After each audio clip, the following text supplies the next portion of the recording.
你有冇試過明明尋晚已經瞓得好足，但係一朝早起身依然覺得好攰，成身肌肉酸痛，甚至乎個腦好似有層霧咁渾渾噩噩。又或者你發覺自己最近呢幾年皮膚老化得特別快，出晒斑同皺紋，肚腩啲肉點減都減唔走，甚至乎成日無啦啦傷風感冒，腸胃唔舒服。好多人一遇到呢啲情況，第一時間就會同自己講：唉，我都30幾40歲人啦，年紀大咗係咁頂啦，新陳代謝慢啊嘛。又或者將一切都歸咎於返工壓力大、捱夜。但係今日我要好認真咁同你講，呢啲未必單純係因為你老咗，又或者係因為你攰，而係你嘅身體入面可能已經着咗火。冇錯，係着火。呢把火醫學界稱之為慢性發炎。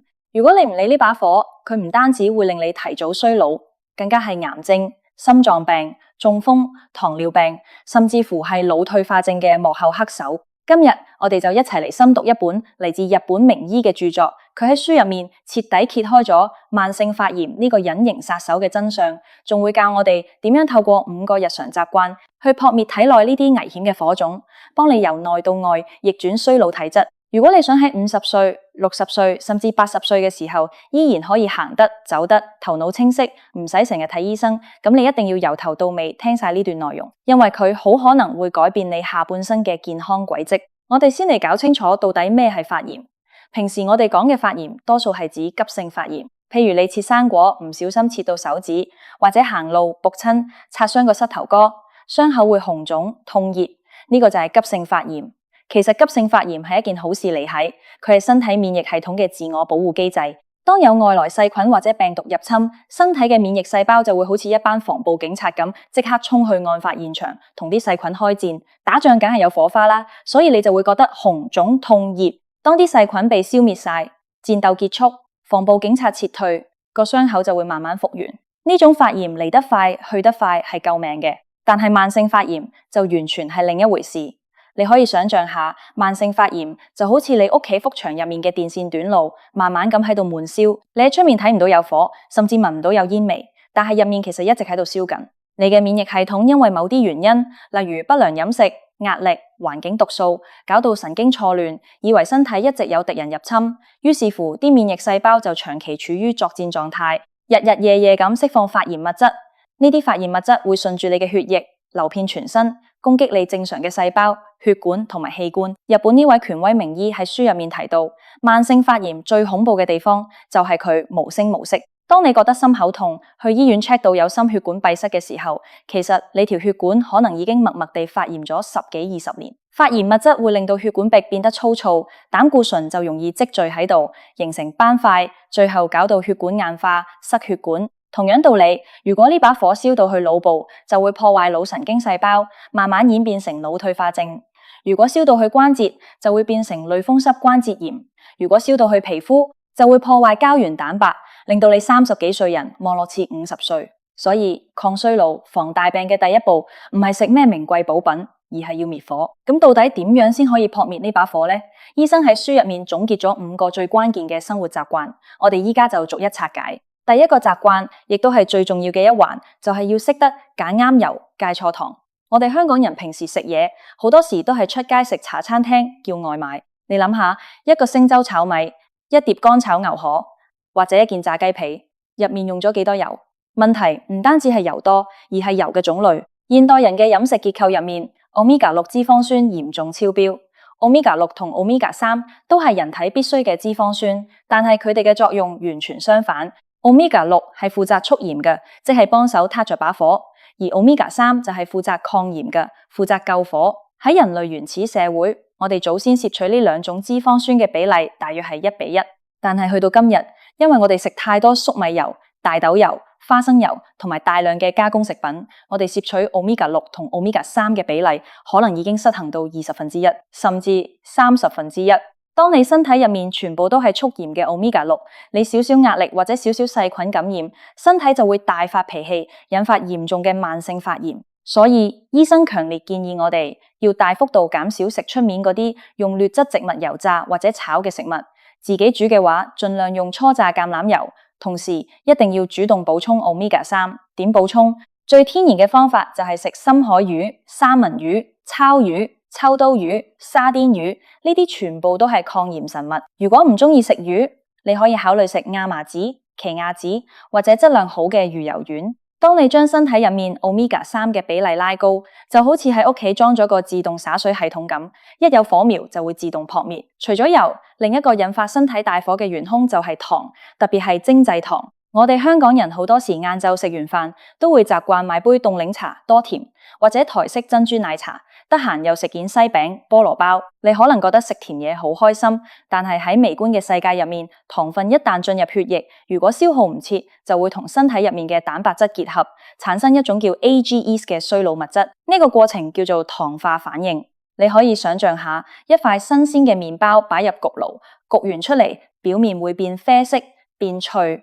呢個就係糖化反應。當呢個反應發生喺你身體入面，你嘅血管會變脆，失去彈性，你嘅皮膚膠原蛋白會斷裂，跟住生皺紋、下垂。更嚴重嘅係 AGEs 本身就係一種超級強烈嘅促炎物質，佢會周圍刺激免疫細胞，令到身體周圍着火。所以要抗炎，一定要戒糖。唔係叫你完全唔食碳水化合物，而係要戒走汽水、甜品、加工糖。煮食方面，盡量將白飯、白麵包換成糙米、番薯、燕麥呢啲低升糖指數嘅原型食物，等血糖平穩啲，唔好大上大落，咁就可以大幅度減少發炎反應。跟住落嚟講第二個習慣，呢個習慣可能會令好多人意想不到，就係照顧好你嘅腸道微生態。好多人以為腸胃淨係用嚟消化食物同屙屎，其實腸道係人體最大嘅免疫器官，你身體入面有70%以上嘅免疫細胞都駐紮喺腸道度。腸道入面住咗幾萬億隻細菌，有益菌、有害菌同埋中性菌。當你日日食加工食品、飲酒、食抗生素，又或者壓力太大，腸道入面嘅壞菌就會佔上風，好菌就會死晒。當腸道微生態失衡，最得人驚嘅事情就會發生腸漏症。原本我哋嘅腸道壁就好似一幅好嚴密嘅城牆，啲磚同磚之間係黐得好實嘅，只會俾消化好嘅營養素穿過進入血液。但係當壞菌太多，佢哋會釋放毒素，破壞呢幅城牆，令到牆壁細胞之間出現罅隙。呢個時候，未消化完嘅大分子食物殘渣、細菌、毒素就會穿過呢啲罅隙，直接流入你嘅血液入面。血液入面突然多咗咁多偷渡客，你嘅免疫系統梗係嚇到傻啦，即刻派出大量免疫細胞去追殺佢哋。結果就係全身血液都充斥住發炎物質，引發全身性嘅慢性發炎。有啲人成日生濕疹、鼻敏感、關節痛，睇極醫生都斷唔到尾。其實好大機會就係因為腸漏症。要修復腸道、撲滅呢把火，醫生教路一定要多食膳食纖維、蔬菜、水果、菇類、海藻。呢啲纖維係益生菌最中意食嘅食物。你餵飽啲益生菌，佢哋就會幫你打仗、修復腸壁。另外可以適量食啲發酵食物，好似納豆、無糖、奶酪、泡菜咁，直接補充益生菌。腸道健康，身體嘅火自然就會熄。第三個撲滅體內火種嘅習慣就係擊退內臟脂肪。好多香港人睇落手腳幼幼，但係就有個大肚腩。呢種身形其實最危險，因為積聚喺肚腩入面，包住肝臟同腸道嗰啲脂肪，我哋叫內臟脂肪。以前嘅醫學界以為脂肪細胞只係一個儲存後備能量嘅倉庫，但係近年嘅研究發現，原來內臟脂肪係一個極度活躍嘅內分泌器官。呢啲內臟脂肪細胞，特別係當佢哋膨脹到極點嘅時候，會源源不絕咁分泌出大量嘅促炎細胞因子，即係話你個大肚腩根本就係一個自帶燃料嘅發炎工廠，24小時無休止咁將發炎物質泵入你嘅血液入面。難怪有肚腩嘅人特別容易患上高血壓、糖尿病同心血管疾病。咁點樣減內臟脂肪呢？醫生特別強調，唔需要一開始就去做咩地獄式特訓或者跑馬拉松。其實過度劇烈嘅運動反而會令身體產生大量自由基，引發短暫嘅急性發炎。如果你平時冇運動習慣，突然間咁操，分分鐘適得其反。書入面推介嘅係一種融入生活嘅微運動，例如食完飯之後唔好即刻攤喺梳化睇電視，起身散步15到20分鐘。行路嘅時候步伐比平時快少少，感覺到微微出汗，心跳加速就啱啦。平時搭地鐵可以企就唔好坐，返公司試下行1、2層樓梯代替搭載。呢啲睇落微不足道嘅活動，只要持之以恆，對燃燒內臟脂肪有奇效。當個肚腩縮細咗，發炎工廠倒閉，你身體嘅發炎指數自然會直線下降。講到第4個習慣，係現代人最容易忽略，但又最致命嘅一環。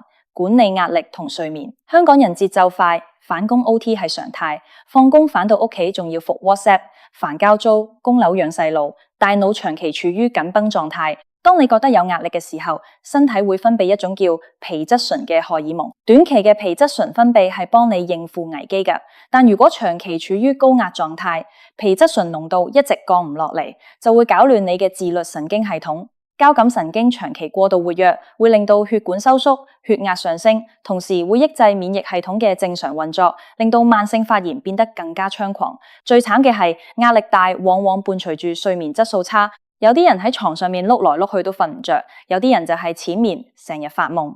你要知道，睡眠係身體自我修復、清除體內廢物同發炎物質最黃金嘅時間。特別係深度睡眠嘅時候，大腦會啟動一個叫類淋巴系統嘅機制，幫你洗走腦部嘅代謝廢物，包括引發腦退化症嘅澱粉、樣蛋白。如果長期唔夠瞓或者瞓得差，身體就好似一間日日狂歡但係從來唔執垃圾嘅屋咁，啲發炎垃圾越積越多。醫生建議要抗炎，每日最少要瞓夠7個鐘，臨瞓前1個鐘盡量放低手機，因為藍光會抑制褪黑激素分泌。可以試下做啲簡單嘅拉筋，聽下輕音樂，浸個熱水浴，甚至做10分鐘嘅靜觀呼吸練習。吸氣嘅時候肚皮脹起，呼氣嘅時候肚皮收縮，慢慢咁將呼吸拖長。呢個動作可以有效啟動副交感神經，幫你個大腦賭個熄機制，等你真正進入深度放鬆嘅狀態。最後第5個抗炎習慣，可能係你發夢都估唔到嘅，就係搞好口腔衛生。你可能會諗，